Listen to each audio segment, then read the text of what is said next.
Bashundhara group যারা বিদেশে টাকা পাচার করেছে, মানুষের সম্পদ দখল করেছে এবং মিডিয়ার মধ্য দিয়ে আওয়ামী লীগের গুম খুন হত্যাকে যারা বৈধতা দিয়েছে, তাদের খুঁটির জোর কোথায় সেটা আমরা জানতে চাই। মাননীয় স্পিকার। আসসালামু আলাইকুম রাহমাতুল্লাহ। বর্তমান বাংলাদেশের অন্যতম মাফিয়া ও দুর্নীতিবাজ এবং দেশের অর্থ পাচারকারী গ্রুপ বসুন্ধরা গ্রুপ সম্পর্কে দেশে তুমুল আলোচনা জ্বর উঠেছে।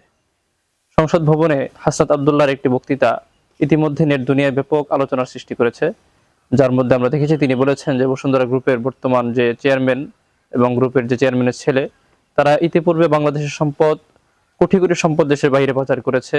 দেশের আওয়ামী লীগের বিভিন্ন অন্যায়কে বৈধকরণের জন্য মিডিয়ার মাধ্যমে নানান ধরনের চেষ্টা করেছে। আমরা দেখেছি বসুন্ধরা গ্রুপের অধীনে প্রায় 60টির মতো মিডিয়া, যেগুলো ইতিমধ্যেই সারা দেশে আওয়ামী লীগের বিভিন্ন কাজকর্মকে বৈধতাকরণ, দুর্নীতিকে বৈধকরণের জন্য নানানভাবে চেষ্টা করে আসছে। এই বসুন্ধরা গ্রুপের বিরুদ্ধে যারাই কথা বলছে তাদের বিরুদ্ধে মিডিয়াবাজি শুরু করেছে।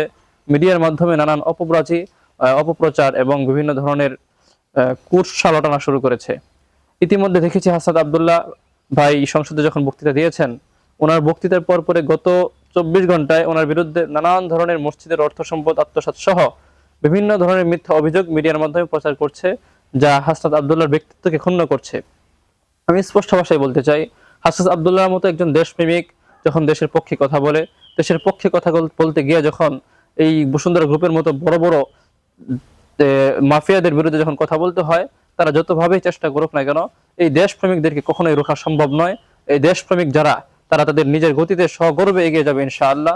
আমরা হাসনাত আব্দুল্লাহ ভাইয়ের সাথে আছি, দেশের পক্ষে আছি। যে কোনো সময়ে যে কোনো চ্যালেঞ্জ মোকাবেলা করতে আমরা